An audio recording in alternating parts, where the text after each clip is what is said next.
Para business leaders dan intellectual business community, kita jumpa lagi dalam acara CEO Reference.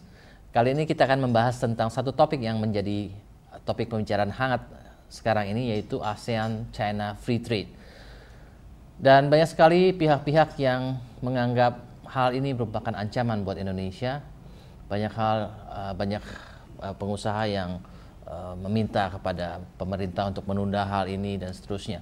Tetapi kita juga bisa melihat dari sisi lain yang perlu kita lihat, bahwa di balik dari ancaman tentunya ada opportunity, ada kesempatan-kesempatan yang terbuka dengan adanya ASEAN-China Free Trade Area ini. Mari kita bicarakan hal ini, kita lihat dari sisi positifnya. Karena itu saya saat ini mengundang Pak Haryadi Sukamdhani. Beliau adalah CEO dari Sahid Group, Pak, ya. Dan beliau juga Wakil Ketua Kadin, terutama bidang fiskal, monetary, dan urusan ekonomi lah. Welcome Pak Haryadi. Ya, thank you.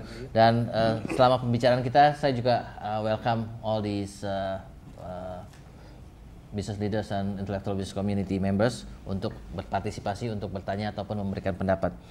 Oke, kita mulai aja Pak Haryadi.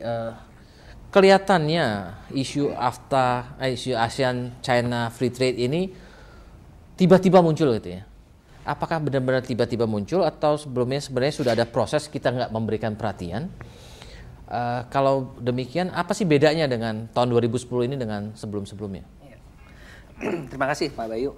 Jadi mungkin perlu juga kita merefresh sedikit Pak Bayu. Jadi memang waktu pembicaraan ASEAN AFTA itu kalau nggak salah sekitar mulai 2005-2006 ya waktu itu ya kita udah bicara. Sebetulnya dari Kadin juga sudah memberikan masukan kepada pemerintah bahwa ini apakah itu China ataukah itu negara lain, yang namanya kompetisi pasti akan datang. Right. Ya, jadi kita ada satu sisi dengan China itu, kalau kita siap kita akan diuntungkan. Tapi kalau kita tidak siap, ya memang resikonya itu akan kita kelabakan. Jadi waktu itu sudah kami sampaikan dan kami berikan pointers.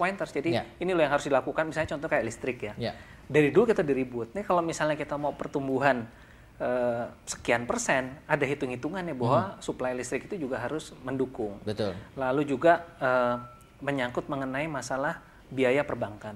Kita sama-sama tahu sekarang orang-orang sektoral pada marah ya karena mereka sulit, banknya sekarang paling untung gitu karena punya net interest margin yang sedemikian besar. Nah, hal-hal ini kita sampaikan bahwa kita kalau memang itu saya bilang apakah Cina atau siapa pasti kompetisi itu akan datang dan kita tolong pemerintah itu secara full backup kita untuk kita bisa melakukan peningkatan daya saing itu. Nah, apa yang terjadi dari tahun 2005 sampai sekarang? Pemerintah itu tidak mengerjakan PR-nya dan juga pada saat sudah diingatkan lagi kedua kali bahwa ini rencana infrastruktur semua mundur semua kan. Ini akan ada ancaman seperti ini. Nah, itu semua tidak dijalankan dengan benar. Akhirnya sekarang yang terjadi adalah semua rame-rame komplain nggak siap gitu ya. Memang ini agak sulit Pak Bayu terus terang kondisi-kondisi yang ada. Tapi memang tentunya kembali lagi semua ini kalau dilakukan dengan kita itu bersama-sama itu betul akan menjadikan suatu ada positif poinnya. Nah, saya melihat begini, positif poinnya itu adalah yang jelas itu dengan barang-barang Cina itu masuk. Apa yang terjadi? Terlihat kan sekarang kita mau nggak mau kita harus berkaca. Kenapa kita nggak bisa bersaing? Ya kan? Untuk beberapa beberapa sektor ya. Nah, dari situ sebetulnya teman-teman industri kalau misalnya mereka itu mau maju ya harus juga mereka mulai melihat komponen cost-nya.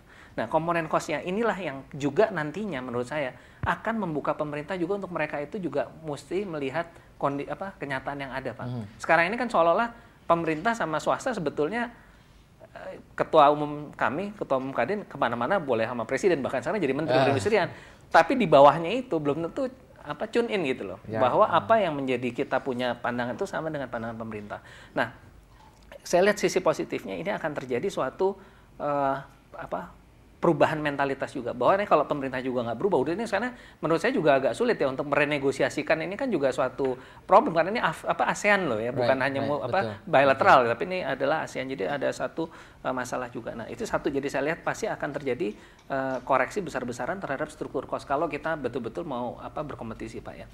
Bank juga pasti akan mau nggak mau dia nggak bisa dong seperti sekarang. Masa net interest margin bisa selalu di atas 6%, di mana-mana juga nggak ada gitu. Bank yang paling untung di dunia ya bank di Indonesia ini yang boleh dibilang kayak lintah darat juga gitu ya sebenarnya. Nah, kedua yang saya lihat juga di sini juga akan membuka justru opportunity juga kita untuk bisa menggandeng China itu untuk tidak hanya mengekspor barangnya dia ke sini, tapi juga mereka itu juga mulai memanfaatkan untuk melakukan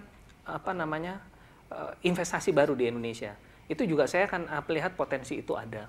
Dan yang ketiga yang saya lihat juga cukup itu adalah dari segi transfer daripada boleh bilang teknologi lah boleh gitu ya. Itu juga akan berjalan seiring dengan kondisi yang ada nantinya. Saya lihat gitu karena yang jelas bahwa dengan adanya kondisi ini kita mesti ingat Pak Bayu bahwa ASEAN itu pasarnya adalah kira-kira 550-an juta penduduk ya, dan Indonesia sendiri udah 230, hampir separohnya gitu. Jadi itu yang nanti juga menurut saya, karena saya juga kebetulan kami juga aktif juga di lembaga Indonesia China, mereka juga sebenarnya juga punya kepentingan untuk juga mendirikan investasi di Indonesia.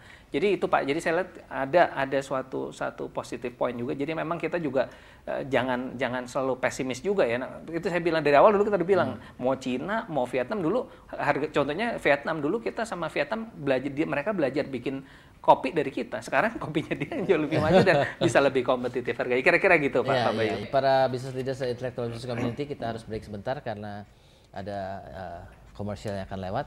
Jadi kita break untuk masuk ke dalam segmen berikutnya.